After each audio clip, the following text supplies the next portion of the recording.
Welcome to my YouTube channel. आज हम आपके लिए लेके आ गए हैं Dzire VXI 2017 model. First owner 90,000 kilometre चली हुई।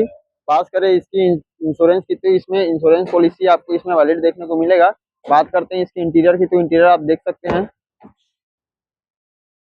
नीट एंड क्लीन इंटीरियर देखने को मिलेगा, जिसमें आपको music system, 4 power window and ORBM controller देखने को मिल जाएगा। बात करें इसकी बूट स्पेस की तो अच्छा खासा इसमें आपको बूट स्पेस देखने को मिल जाएगा। स्टेपनी भी इसका कम रनिंग में है, जैसा कि आप देख सकते हैं। बात करें काम खर्चा की तो थोड़ा सा डेंट पेंट आपको इसमें कराना पड़ेगा, ये जो है।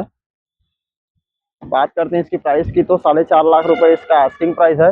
इसको फाइनल फाइनल हम आपको दे देंगे 4 लाख रुपए में। और इसको लेने के लिए आपको आना होगा सरना ट्रू वैल्यू, रायपुर, छत्तीसगढ़।